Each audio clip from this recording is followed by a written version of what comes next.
Victorio González Gres y les voy a hablar sobre el auto de vinculación a proceso. Después de la imputación oficial del delito al imputado, se procederá con la vinculación a proceso. Esta se puede llevar a cabo en la misma audiencia si el imputado no recurre al término del plazo constitucional de 72 horas o a la ampliación de 144 horas. Si recurre a los plazos mencionados, el juez de control fijará el día en que se llevará a cabo la audiencia de vinculación a proceso. Uno de los objetivos del auto de vinculación a proceso es que el imputado pueda conocer los hechos por los cuales es investigado y los medios de prueba que tiene el MP en su contra.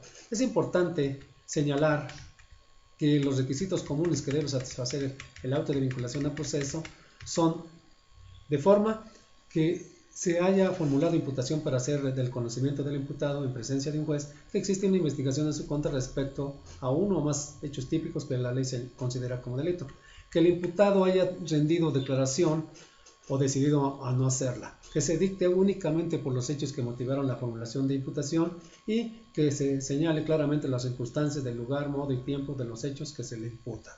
De fondo, que los hechos investigados sean constitutivos de un delito, que exista la probabilidad de que el inculpado es autor o partícipe del delito y que no exista alguna excluyente de responsabilidad penal.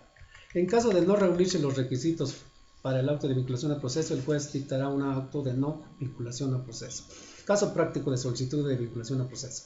Por el delito de lesiones, consideradas aquellas que ponen en peligro la vida de la víctima, imputada señora Elena Soto García, víctima señor Pedro Ramírez Vázquez.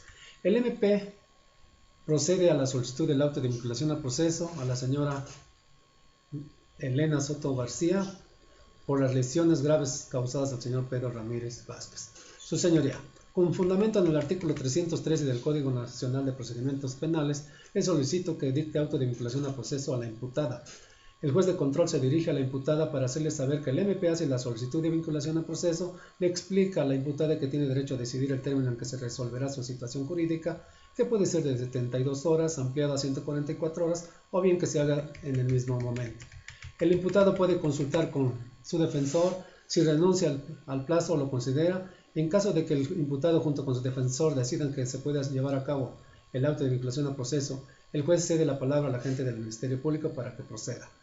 El Ministerio Público continúa y hace así la solicitud. Señor juez, le solicitamos que vincule el proceso a la señora Elena Soto García por los hechos que son materia de la formulación de imputación. Los hechos reproducidos en esta audiencia, los cuales consideramos que existe soporte respecto a los datos de prueba que se desprenden de los antecedentes que a continuación se señala. En primer lugar, de las entrevistas hechas por parte de los agentes captores a la testigo Rufina Méndez Sánchez y a la propia víctima Pedro Ramírez Vázquez, que señalan conscientemente que de acuerdo a las circunstancias de imputación que el señor Pedro Ramírez Vázquez inició una discusión con la señora Elena Soto García alrededor de las 19 horas del día 1 de noviembre del presente año, que después de sostener la discusión tomó sorpresivamente el rodillo de cocina de manera de aproximadamente de 35 centímetros y golpeó en la parte frontal de la cabeza del señor Pedro Ramírez Vázquez, quien cayó hacia atrás golpeándose fuertemente la cabeza en el piso. Inmediatamente la señora Rufina Méndez Sánchez llamó a una ambulancia y posteriormente a la policía. El señor Pedro Ramírez Vázquez fue conducido por la ambulancia al Hospital El Vivo. En la hoja de atención de urgencia del hospital firmada por el médico Ignacio González González, quien hace una conclusión médica reportando dos heridas en la cabeza de la víctima, la primera en la parte frontal y la segunda en la parte posterior, que trajo como consecuencia una fractura en el cráneo. Por lo tanto, se tuvo que realizar una intervención quirúrgica con alto riesgo de que la víctima perdiera la vida.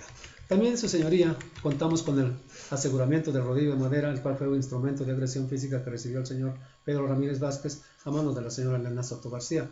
La testigo Rufina Méndez Sánchez señaló que fue el objeto utilizado por la señora Elena Soto García para golpear al señor Pedro Ramírez Vázquez. Los hechos que le comento, su señoría, en opinión de esta representación social, acreditan de manera suficiente que existe una alteración en la salud del señor Pedro Ramírez Vázquez. Esto se desprende de la valoración de que el médico certifica que la alteración de la salud fue provocada en forma externa, la cual se desprende de los datos de prueba que ya le he mencionado. Esta lesión resulta calificada con ventaja, ya que en la carpeta de investigación se desprende que el señor Pedro Ramírez Vázquez jamás tocó a la señora Elena Soto García con algún objeto o con alguno de sus miembros corporales.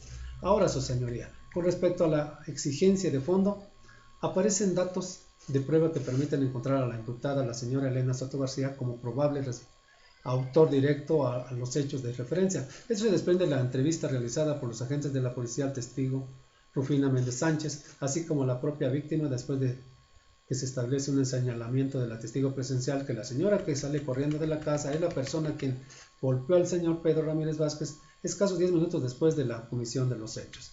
Su señoría, también tenemos la entrevista por parte de la policía realizada a la propia víctima, Pedro Ramírez Vázquez, quien hace un señalamiento directo e inequívoco sobre la persona de Elena Soto García como su agresora. Hago referencia a que es inequívoco ya que guardan una relación marital desde hace muchos años. También, su señoría, tenemos el dictamen de dactiloscopía que emite el perito Roberto Gómez Bolaños, en el cual, dentro de sus conclusiones, señala que el rodillo de cocina de constitución de madera presenta huellas dactilares recientes pertenecientes a la imputada Elena Soto García y muestras de sangre correspondiente a la persona de Pedro Ramírez Vázquez. Por todo lo anterior, señor juez, consideramos que es claro, es probable la intervención de la señora Elena Soto García en el hecho que se le atribuye, por lo cual le reiteramos la solicitud para que vincule el proceso a la señora Elena Soto García. Es cuanto. Para finalizar, el juez concede la palabra a la defensa y posteriormente procede a resolver la solicitud del auto de vinculación al proceso. Es todo.